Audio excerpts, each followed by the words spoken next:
Hello Bluetooth, I'm the one and only Icebound Glaceon, and as you can see, this is my desktop. This is going to be a VBA tutorial. So basically, if you want to play Game Boy Advance games, so 3rd generation, 2nd generation, 1st generation of Pokemon, or anything from Game Boy Advance, Game Boy Color to the original Game Boy. If you want to play any of those games on your PC without any lag or any problems at all, I'm going to show you how you do that right now. So let's get started. So you want to go to Google in your browser. You want to search up vba-m, and if you're wondering what the -m is, it's a continued development build. So all you have to do is you click on vba-m.com. You go at the top, you see it'll say downloads, and then you want to go to where it says vba-m, and then you want to go to svn, which is a continuation build, because the other one is just, the default build. And you want to go to whichever version of Windows is. And if you're wondering what version your Windows is, you want to go to your My Documents. You want to right click on this PC, and it should come up with your specs, and on mine it should say 64 bits. There's also another way to check, which is a lot easier as well. You can go to wherever your files are stored, and if you see program files times 86, that means your computer is 64 bits. If you just see it saying program files and you don't see a program files times 86, then you know your computer is 32 bits. Alright, so I'm just going to go back to GBA because it's easier on there. So you just want to click whatever version of Windows yours is, and you want to click on the latest one. As you can see, there's a lot of downloads for it. And then you just want to download. And mine gets downloaded to my downloads folder, so it should be up in there somewhere. Yeah, VBA. So what you want to do is you want to right click, new folder, and I just name mine GBA, why not, right? And then you're going to have to take the Visual Boy Advance and drag it into that folder. And then you're going to go extract here. And then you can delete the original file, doesn't matter, right? If you're wondering how you get the extract here stuff, it's a program called WinRAR. So you just go to Google and you type in RAR Lab, and then you go downloads, and then you just download whichever version of Windows yours is again, and then yeah, you should be good. You just install it and you're good for that. So yeah, all you have to do is open up VBA.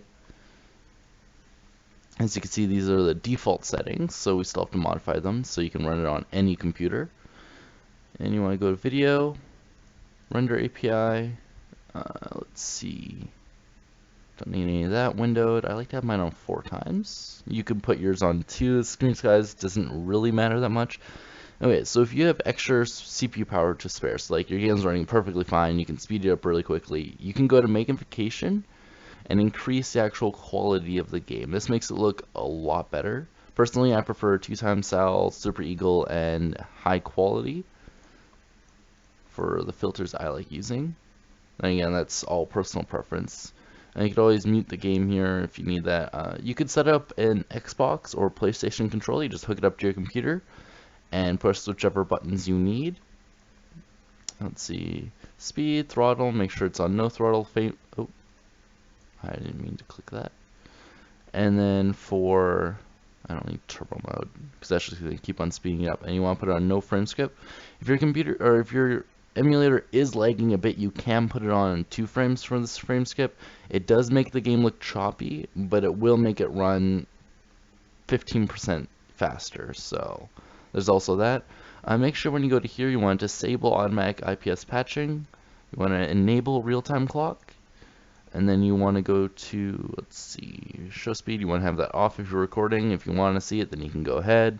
Save type, Flash 128. And then also go back to save type and put it on Flash. Because you don't need any of the other ones. All Game Boy games run on Flash. So, well, Flash save type anyways. And you gotta go to Game Boy.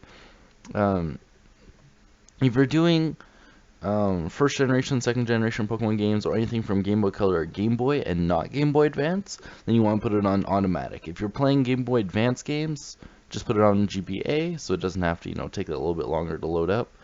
And you can put it on Game Boy Colors to make it look a little bit more nostalgic, but I like putting it on real colors. You could also link it with other VBA emulators, so you could also trade between them. And that should be it for the game. So you just go to the game, load it up, find a file in which was the right. Oh, there was one right here. And you should be able to see it. It's coming out my PC speaker, so you won't be able to hear it. That's my bad. There we go. And now you guys should be here. I don't like how loud it is, though. Let's put it down to 7. But yeah, that's pretty much how you load up any emulator. I'm pretty sure this is a random one, too, which is nice. Yeah, it probably is. I don't know. I don't care either. So yeah, that's the tutorial done. If you have any questions, please leave a comment down below. If you're getting a glitch where it's saying you don't have the proper drivers or anything, or something DL is missing, you can go to here, Google, just type in DirectX, and you just want to download DirectX. But yeah, that's pretty much it for that one. It's a Windows application that has all the default drivers you need for your computer, just in case your computer doesn't have them. Especially if you have a fresh start, it's always good to have DirectX. You just download it. You don't want to do any of these extra shit, so you just say no thanks and continue. And then you download it. Simple as that. Bye, guys.